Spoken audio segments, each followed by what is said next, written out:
Hey guys, I welcome you all to the Pratidin Current Affairs News Discussion by Bhadra IAS Academy.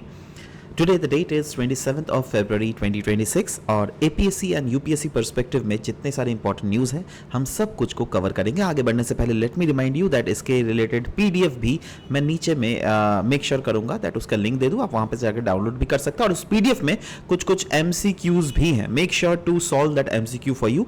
पहला page में MCQ रहेगा, दूसरे page में उसका answer, MCQ उसके answers, right. So कोशिश कीजिएगा MCQs एज वेल एज उनके आंसर्स को क्रॉस चेक कर लेना वेदर दैट आप जितने पढ़े हो क्या उससे MCQs आपका सही हो रहा है या नहीं, राइट। तो चलिए शुरुआत करते हैं। सबसे पहला हमारा आज का न्यूज़, असम गवर्नमेंट का कैश बेनिफिट स्कीम जो क्या स्टूडेंट्स के लिए, ये असम ट्रिब्यून के न्यूज़ आउटलेट में दिया हुआ था। इसको आप रिलेट कर सकते हैं GS पेपर 2 में governance, government policies and interventions as well as welfare schemes for the vulnerable sections. तो रिसेंटली ये कैश बेनिफिट स्कीम्स जिसको लॉन्च किया गया था of course by Assam CM। तो इनके ऑब्जेक्टिव्स क्या है, पहले तो हम लोग हर एक कैश बेनिफिट स्कीम के बारे में अच्छे से डिस्कस करेंगे दैट कौन कौन से स्कीम्स के क्या क्या प्रोविजंस है। बट ओवरऑल इन स्कीम्स के ऑब्जेक्टिव्स ये है that yes students as well as research students को जिससे थोड़ा फाइनेंशियल सपोर्ट मिल सके। बहुत समय क्या करते हैं ना, स्टूडेंट्स ड्रॉप आउट कर लेते हैं जो क्या अपना परस्यू कर रहे हैं, तो जिससे ड्रॉप आउट ना करें और हायर एजुकेशन भी जिससे प्रमोट हो सके, राइट। तो इसी के लिए वेरियस स्कीम्स लॉन्च किए गए जिसमें एक है जीवन प्रेरणा स्कीम जिसका टारगेटेड ग्रुप कौन है, फ्रेश ग्रेजुएट्स। एक साल में इनको पर महीने 2500 रुपीज दी जाएगी अंडर द जीवन प्रेरणा स्कीम्स। और इसका मेन ऑब्जेक्टिव यही है दैट जिससे उनका करियर पाथवे में सपोर्ट हो सके और जिससे वो इजीली अपने आप को ट्रांजिशन कर सके from education to employment, right. Next is Jeevan Anuprerana scheme. इसका टारगेटेड ग्रुप्स कौन है, इसके टारगेटेड ग्रुप्स जो है ना वो है रिसर्चर्स, वैसे लोग जो कि रिसर्च एक्टिविटीज में इन्वॉल्व है, और साथ ही साथ दिव्यांग स्कॉलर्स, राइट। मतलब जिनके या तो हाथ पैर, मतलब ओवरऑल अगर physically if they are handicapped, right. So इनके बेनिफिट्स क्या है, वन टाइम असिस्टेंस इसमें दिया जाएगा 25,000 से लेकर 40,000 रुपीज तक। एंड इसका मेन ऑब्जेक्टिव है जिससे प्रमोट किया जा सके इनोवेशन और इंकरेज किया जा सके रिसर्च एंड डेवलपमेंट को। वैसे ही है मुख्यमंत्री निजुत बाबू आसोनी।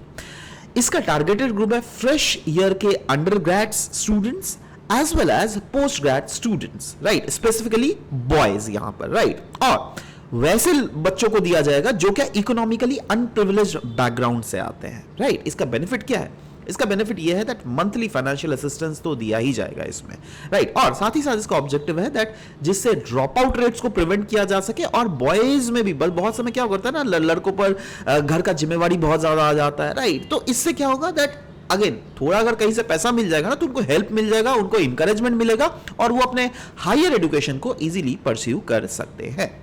ओवरऑल अगर इसका एक ब्रॉडर गवर्नेंस सिग्निफिकेंस देखें तो यस ये प्रमोट करता है ह्यूमन कैपिटल फॉर्मेशन को, यही नहीं ये रिड्यूस करता है एजुकेशनल इनइक्वालिटी को। और साथ ही साथ क्योंकि यहां पे डायरेक्ट बेनिफिट ट्रांसफर के थ्रू पैसे को भेजे जाएंगे तो इसके कारण ये गवर्नेंस में जो ट्रांसपेरेंसी है ना उसको भी प्रमोट कर रहा है। मतलब ऐसा नहीं दैट यहां पे कोई पैसा इधर उधर नहीं जा रहा है, राइट। 100% अगर सरकार ने, गवर्नमेंट ने अगर 100 रुपए किसी को दिया है तो 100 रुपए ही बेनिफिशियरीज को मिलेगा, राइट। और एड्रेसेस, मतलब ये ओवरऑल ये जो स्कीम्स लॉन्च किए गए इससे क्या एड्रेस हो रहा है, इससे एड्रेस हो रहा है यूथ्स में जो अनएम्प्लॉयमेंट है उसको, जेंडर डिस्पैरिटी। क्योंकि आप देखो, आप बहुत समय कंफ्यूजन था दैट गवर्नमेंट मैक्सिमम लड़कियों को ही हेल्प करती है, Nijut Moina scheme and all ब्ला ब्ला ब्ला। तो अब ये जेंडर डिस्पैरिटी भी रिड्यूस होगा, चाइल्ड मैरिजेस भी जो पहले हो जाता था, राइट। अभी क्योंकि पढ़ाई के लिए पैसे दिए जा रहे हैं तो चाइल्ड मैरिज भी नहीं होगा। और कहीं ना कहीं जो रिसर्च में डेफिसिट होता था ना, रिसर्च स्कॉलर्स बहुत कम होते थे, लोग रिसर्च में जाना ही नहीं चाहते थे, अब उन लोग को भी पैसे दिए जाएंगे तो of course they will also pursue the research, है ना। तो ओवरऑल एक मैंने यहां पे क्विक एक रिवीजन टेबल लिखा है जहां पे you get all these stuffs, जहां पे जीवन प्रेरणा स्कीम, जीवन अनुप्रेरणा स्कीम, निजुत बाबू और निजुत मोइना को भी इसमें इंक्लूड किया गया, राइट। क्यों इंक्लूड किया गया, इसलिए इंक्लूड किया गया जिससे आप समझ सको दैट टारगेटेड ग्रुप्स कौन है, राइट।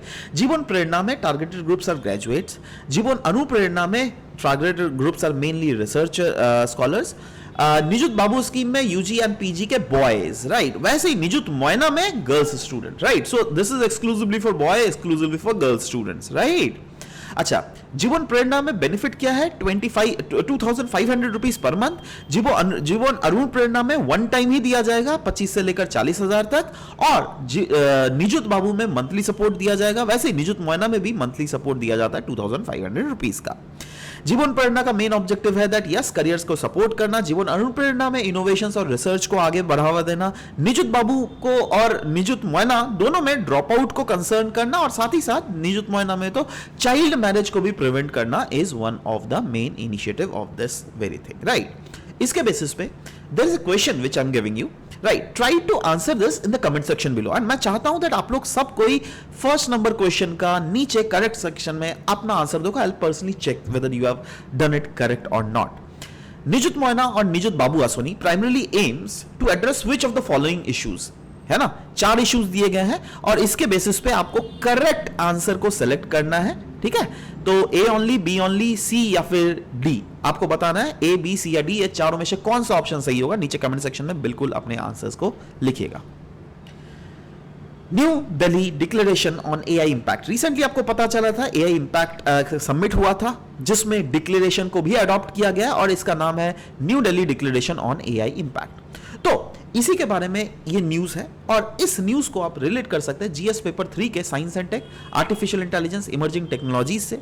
इवेंट क्या था? यस, न्यू दिल्ली में एआई इंपैक्ट समिट था, जहां पे ये दुनिया का 4th, याद रखिएगा ये प्रीलिम्स में आ सकता है, लेकिन ये इस टाइप के क्वेश्चंस, राइट, दैट ये दुनिया का 3rd था, 1st था, है ना, क्योंकि इंडिया में 1st हो रहा है, बट दुनिया में ये 4th समिट है। पहला समिट 2023 में यूके में हुआ था, उसके बाद सियोल में, उसके बाद पेरिस में, ठीक है, 2024, 2025, राइट। सो फाइनली अभी जो ये वाला इंडिया में जो हुआ ना, ये पहला, जी हाँ, ये क्या है, ध्यान से देखिएगा इस वाले सेंटेंस को, पहला एआई समिट है जो क्या ग्लोबल साउथ की, और इंडिया तो आपको पता है ग्लोबल साउथ का लीडर है। ग्लोबल साउथ में वो सारे कंट्रीज आते हैं जो क्या डेवलपिंग या फिर अंडर डेवलप्ड होती है, ठीक है। तो इसमें साइन किया गया है by 88 countries as well as 88 international organisations, मिलकर इन्होंने साइन किया है ये डिक्लेरेशन, जिसको हम लोग क्या बोलते हैं, new Delhi declaration on AI impact. अच्छा, इस डिक्लेरेशन का नेचर क्या है, मतलब ये डिक्लेरेशन कैसा है? अगर से फॉर एग्जांपल यूके ने इस डिक्लेरेशन को साइन किया, पेरिस ने, फ्रांस ने इस डिक्लेरेशन को साइन किया, तो क्या ये उन कंट्रीज के ऊपर बाइंडिंग है? नहीं नहीं नहीं, ये नॉन बाइंडिंग एग्रीमेंट है, और ये फोकस करता है ऑन इंक्लूसिविटी, है ना, जिससे सारे देश को, सारे ऑर्गेनाइजेशंस को एक साथ लेकर हम लोग एआई के रिलेटेड आगे बढ़ सके। क्योंकि देखो अल्टीमेटली इससे इंपैक्ट जो हो रहा है किसका हो रहा है? दुनिया ही ना इंपैक्ट हो रहा है, मैं इंपैक्ट हो रहा हूं, आप इंपैक्ट हो रहे हो, हाँ, कोई ज्यादा इंपैक्ट हो रहा है तो कोई कम इंपैक्ट हो रहा है ना। तो ये एक ह्यूमन सेंट्रिक फोकस से किया जा रहा है, और यहां पे बात की गई है that innovation oriented AI governance, right, that governance, मतलब क्योंकि देखो कंट्री के जो फॉर्मल लीडर्स थे, they were also present there, so that is why they was talk about that governance को हम लोग एआई ओरिएंटेड कैसे कर सके, राइट। इसके there are 7 pillars of actions of this. ये जो डिक्लेरेशन है, it is based on the 7 pillars forming the foundation of global AI corporation. And what are those 7 pillars? Democratising AI resources, AI resources को democratise करना, economic growth and social goods को ensure करना, secure and trusted AI, AI for science, right, access to social empowerment, human capital development, resilient, efficient and innovative AI system, इन सब को कैसे हम लोग promote कर सके। और अगर देख लीजिएगा ये वाला डिक्लेरेशन क्यों इतना ज्यादा इंपॉर्टेंट बोला जा रहा है ना, क्योंकि there is a great shift that is being observe. पहले वाले डिक्लेरेशंस की अगर मैं बात करूं, let's take this declaration UK वाला 2023 का, जिसको हम लोग कहते हैं ब्लेच्ड की डिक्लेरेशन, है ना, याद रखिएगा इसको, राइट। तो इसमें क्या है ना, ये पहला एआई समिट था जो कि यूके में हुआ था, है ना, जिसमें ये वाला ब्लेच्ड की पार्क डिक्लेरेशन को अडॉप्ट किया गया था, है ना। देखो ये भी अपने आप में क्वेश्चन बन सकता है, लेकिन राइट दैट दिस, ऐसा बोल सकता है that this declaration was recently in news, it is related to what, which among the following, 4 options दे देंगे, ग्लोबल वार्मिंग, दूसरा एआई दे देगा, तीसरा दे देगा पॉल्यूशन, और तीसरा चौथा दे देगा रोड एक्सीडेंट, राइट। सो ऐसे बिल्कुल क्वेश्चंस आ सकते हैं, लेकिन बिल्कुल right. Okay, next is what was the focus of earlier, that is 2023 वाला डिक्लेरेशन ऑन एआई। तब का जो फोकस था ना, वो एआई सेफ्टी और इक्विटेबल एक्सेस के ऊपर था, और उस समय आपको पता होना चाहिए यूनाइटेड स्टेट्स ने ना रिफ्यूज कर दिया था इस एआई डिक्लेरेशन को साइन करने के लिए। बट अभी वाला जो है that is new Delhi declaration जो है, वो कहीं ना कहीं एक voluntary industry led safety measures को प्रमोट करता है। मतलब इसका अच्छा यहां पे कंफ्यूज हो सकते हो आप लोग, अरे क्या है यार ये voluntary led industrial safety measures. देखो इसका मतलब ये हुआ दैट हम लोग जो एआई यूज कर रहे हैं ना, तो एआई में क्या है ना दैट ऐसा बहुत समय हो सकता है जब एआई बहुत डेंजरस भी हो सकता है, राइट। ये शायद नेगेटिव रिपरकशंस भी हो सकता है इससे ग्रोथ में, राइट। क्योंकि सोचो सब कुछ अगर एआई करेगा तो आप क्या करोगे भाई घर में बैठ के, कहां से कौन जॉब देगा, कैसे इकोनॉमी चलेगा भाई, है ना। तो इसीलिए जिससे एथिकल मैनर में सब कुछ हो, इसीलिए बोला गया है, हर एक इंडस्ट्रीज को रिक्वेस्ट किया गया है, देखो आप लोग वॉलंटरली सेफ्टी मेजर्स लेना, राइट। आप लोग सरकार को प्रेशराइज मत करना दैट हम लोग फिर आप लोग को रेगुलेट करें, नो नो, खुद से करो ना, आजादी है, सब कोई करो यार, इनोवेशन हो रहा है, ये इनोवेशन को तो सबको प्रमोट करना चाहिए और हम लोग कर भी रहे हैं, है ना। टेक्नोलॉजिकल सॉल्यूशंस को एम्फेसिस किया गया है, पॉलिसी फ्रेमवर्क जो कि इनोबल करता है इनोवेशंस को, इन सब चीज को प्रमोट किया गया और कहीं ना कहीं लेस एम्फेसिस दिया गया है on AI dangers on developing Nations. अरे ये सब पुराना जमाना का बात गया, कौन कोई डेंजर नहीं है एआई, हाँ है डेंजरस है, हम लोग को अडेप्ट करना पड़ेगा ना एआई के साथ, राइट। तो इसलिए बोला गया दैट कहीं ना कहीं ज्यादा से ज्यादा फोकस दिया जा रहा है on adoption and acceleration of AI, right. और इसमें ग्लोबल पार्टिसिपेंट्स अगर देख लीजिएगा, सिर्फ मतलब यूके यूरोपियन यूनियन तो है ही, यूनाइटेड स्टेट्स ने जैसे पहला वाला डिक्लेरेशन को साइन करने के लिए मना किया दिया था ना, ऐसा कुछ नहीं है। चाइना, ईरान, रशिया, everyone का participation was clearly observed in this declaration, right? Next, Assam's untapped energy wealth. ये एक आर्टिकल बहुत अच्छा आर्टिकल है जो कि आप रिलेट कर सकते हैं GS paper 3 Indian economy, energy security, infrastructure, environmental and sustainable development के साथ। यहां पे फोकस किया गया है दैट असम में अगर देख लोगे ना, ये एनर्जी से भरा हुआ रीजन है भाई, है ना। और जब एनर्जी से भरा हुआ रीजन है बट स्टिल हम लोग इस एनर्जी को 100% टैप नहीं कर पा रहे हैं, अभी भी ये एनर्जी अनटैप्ड है। So what are the reasons behind it, इन्हीं सब चीजों के बारे में इस आर्टिकल में बात किया गया है। सबसे पहले तो स्टार्ट किया जाता था असम का ऑयल लिगेसी की बात की गई है दैट असम जो है इंडिया का ओल्डेस्ट ऑयल प्रोड्यूसिंग रीजन है। 19th सेंचुरी में आपको पता होना चाहिए दिग्बोई में पहला ऑयल डिस्कवर किया गया था, right. And despite the rich history the production अभी भी स्टैग्नेट है। क्यों पता है? क्योंकि अभी भी 50% से भी ज्यादा हाइड्रोकार्बन रिसोर्सेज तो ऐसा है जिसको अभी भी रिजर्व में कन्वर्ट नहीं किया गया। देखो आपके पास कोई चीज होना और उसका एक्चुअली में इस्तेमाल होना, आसमान जमीन का अंतर है लेकिन इसमें, राइट। तो ये चीज जो है रिवील किया गया है by ministry of petroleum natural gas से, मतलब उनसे खुद ही उन्होंने रिवील किया दैट हाँ Assam is full of resources but उसको हम लोग अनटैप्ड नहीं कर पा रहे हैं। तो सवाल ये होता है दैट क्या डिफरेंस है बिटवीन रिसोर्स एंड रिजर्व, क्योंकि यही असम का कोर इशू है, रिसोर्सेज वर्सेस रिजर्व। अच्छा प्रॉब्लम क्या है? प्रॉब्लम यह है दैट जियोलॉजिकल डिस्कवरी तो हुआ है बट डिस्कवरी के साथ उतना रेट में कमर्शियल प्रोडक्शन हुआ नहीं है ना। तो वही बोला गया that resources must be appraised, technically evaluated, economically viable and supported by infrastructure. ये जितने भी रिसोर्सेज है उनको इंफ्रास्ट्रक्चर के साथ सपोर्ट करना पड़ेगा, इकोनॉमिकली वायबल इंश्योर बनाना पड़ेगा, टेक्निकली इवैल्यूएट करवाना पड़ेगा और ज्यादा से ज्यादा अप्रेजल, राइट। क्योंकि तभी तो लाइमलाइट में आएगा ना, तभी तो ज्यादा से ज्यादा प्रोडक्शन होगा ना, तभी तो हमारे जो रीजन के लोग हैं, राइट, वो ज्यादा प्रॉस्परस बनेंगे। क्योंकि अगर सोचिए आपके जमीन में के नीचे अगर तेल है तो गवर्नमेंट तो आपको आपसे खरीद लेगी, बट पता है आपको कितने पैसे मिलेंगे उसके? बहुत ज्यादा पैसे दिए जाते हैं, राइट। तो वही बोला जा रहा है दैट गैप्स कुछ कुछ ऐसे हैं आसाम में जिसको आइडेंटिफाई किया गया है, और वो ये है दैट आसाम का जो जियोलॉजिकल पोटेंशियल है ना वो तो बहुत ज्यादा है बट कहीं ना कहीं प्रोडक्शन ग्रोथ जो है वो बहुत कम है। इन चीजों को हम लोग को ध्यान देना पड़ेगा। और यही नहीं, बहुत सारे ऐसे इंफ्रास्ट्रक्चर बॉटलनेक्स भी है जो कि आसाम में हम लोग को देखने को मिल रहा है। जैसे देखो हाइड्रोकार्बन को एक पॉइंट ऑफ आसाम से, फॉर एग्जांपल इतना बड़ा आसाम है ना, राइट। अब अगर यहां पे अगर प्रोडक्शन हुआ, आपको उसको यहां से यहां पर ट्रांसफर करना है, कैसे ले जाओगे? क्या ट्रक से ले जाओगे? ट्रेन से ले जाओगे? राइट। तो यूजुअली जो हाइड्रोकार्बन्स है ना, इस टाइप के गैसेस या फिर आपके तेल, इनको एक रीजन से दूसरे रीजन बहुत समय पाइपलाइन मोड ऑफ ट्रांसपोर्ट के थ्रू पहुंचाया जाता है।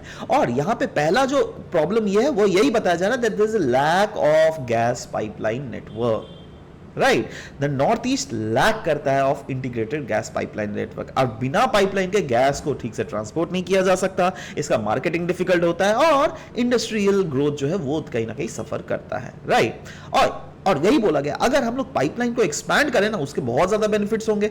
एक तो सिटी गैस डिस्ट्रीब्यूशन हो सकता है, क्लीनर कुकिंग फ्यूल हम लोग इंश्योर कर सकते हैं डिफरेंट पार्ट्स में, इंडस्ट्रियल डेवलपमेंट होगा और रीजनल कनेक्टिविटी भी कहीं ना कहीं प्रोमोट होगी, राइट। बट इसके रिलेटेड कुछ कुछ इन्वायरमेंटल कंसर्न्स भी इस आर्टिकल में रेज किए गए थे, और वो क्या क्या थे? ये जो ऑयल फील्ड्स है ना, वो बहुत समय वेटलैंड्स के सामने होने के कारण, फॉरेस्ट के सामने होने के कारण, या फिर ह्यूमन रीजन के सेटलमेंट के सामने होने के कारण इनको एक्सप्लोर करना थोड़ा मुश्किल होता है। इनफैक्ट पास्ट इंसिडेंट्स भी ऐसे बहुत सारे ब्लोआउट्स या फिर ऑयल लीक्स के हम लोग को देखने को मिले due to the infrastructural issues, right. Now सवाल यही होता है दैट हम लोग को क्या ऐसा करना पड़ेगा जिससे क्या उन चीजों को मतलब हम लोग एक्सट्रैक्ट भी कर सके और जो प्रॉब्लम हो रहा है ये प्रॉब्लम्स भी ना एग्जिस्ट करें। देखो बोला गया है कहीं ना कहीं इन्वायरमेंटल सेफगार्ड हम लोग को और भी स्ट्रॉन्ग होल्ड करना पड़ेगा, हम लोग को ट्रांसपेरेंट मॉनिटरिंग करना पड़ेगा और कम्युनिटी इंगेजमेंट हम लोग को इंश्योर करना पड़ेगा, राइट। तो इसी के साथ यह बोला गया दैट और भी बहुत कुछ ऐसे रिक्वायरमेंट्स चाहिए, जैसे टेक्नोलॉजी को हम लोग को यूज करना पड़ेगा, क्योंकि technology can be proven as a game changer in this industry. कैसे? इन्होंने बोला है आर्टिकल में दैट एडवांस टेक्निक्स जैसे enhanced oil recovery, better seismic imagining, right, क्योंकि अगर सिस्मिक इमेजिंग से क्या पता चलता है ना, हम लोग को पता चलता है दैट कौन से रीजन्स में हम लोग तेल को या फिर कोई भी हाइड्रोकार्बन ज़्यादा हम लोग को मिल सकता है। डिजिटल मॉनिटरिंग सिस्टम्स को इंश्योर करना पड़ेगा, हम लोग को स्ट्रैटेजीज अपनाने पड़ेंगे, जिससे स्ट्रैटेजिकल पार्टनरशिप्स करने पड़ेंगे वेरियस इंडस्ट्रीज के साथ, वेरियस एनजीओज के साथ, वेरियस देश के कंपनीज के साथ, राइट। अगर टेक्नोलॉजी ट्रांसफर का रिक्वायरमेंट हो तो हम लोग को इंश्योर करना, जैसे अब देख लोगे कंट्रीज लाइक रशिया, राइट, वो लोग रशिया जब भी हम लोग को हेल्प करती है ना, अपना टेक्नोलॉजी को भी हम लोग को दे देती है फ्री का, राइट। तो ये तो बहुत अच्छी है ना। तो इस टाइप के देशों के साथ हम लोग को और भी ज्यादा कोऑर्डिनेशन को बढ़ाना पड़ेगा। लिमिटेड प्राइवेट पार्टिसिपेशन, यस, ये इंश्योर करना पड़ेगा दैट प्राइवेट पार्टिसिपेशन जो कि अभी बहुत ज्यादा लिमिटेड है उसको भी हम लोग को आगे बढ़ाना, क्योंकि प्राइवेट के पास बहुत ज्यादा पैसे हैं, समझ लो बात। Next is policy and regulatory reforms हम लोग को लाने की जरूरत है, और इसके लिए कुछ कुछ चैलेंजेस वैसे तो है, जैसे regulatory uncertainty, delays in clearances, land acquisition issues. But हम लोग को क्या जरूरत करना पड़ेगा? हाँ, ये सब चैलेंजेस है अनडाउटेडली, इसको कोई मना नहीं कर सकता, राइट, क्योंकि इंडिया क्या है ना, डेमोक्रेटिक कंट्री है। किसी अगर आपका लैंड हुआ ना, आप बोलोगे मेरे तो 5 जनरेशन 10 जनरेशन यहां पर है, मैं ये लैंड नहीं बेचूंगा, है ना, ये तो प्रॉब्लम हो जाता है ना। तो इसीलिए बोला गया दैट एक स्टेबल पॉलिसी फ्रेमवर्क बनाना पड़ेगा गवर्नमेंट को, टाइम बाउंड अप्रूवल इंश्योर करना पड़ेगा, और सेंटर स्टेट के बीच में जो कोऑर्डिनेशन है उसको और भी ज्यादा हम लोग को स्ट्रेंथन करने की जरूरत है, राइट। तो इससे हम लोग इंश्योर कर सकते हैं दैट यस, प्रोडक्शन कैपेसिटी को फ्यूचर में भी बढ़ाया जा सके। Alright, so this was all about this discussion. Thank you.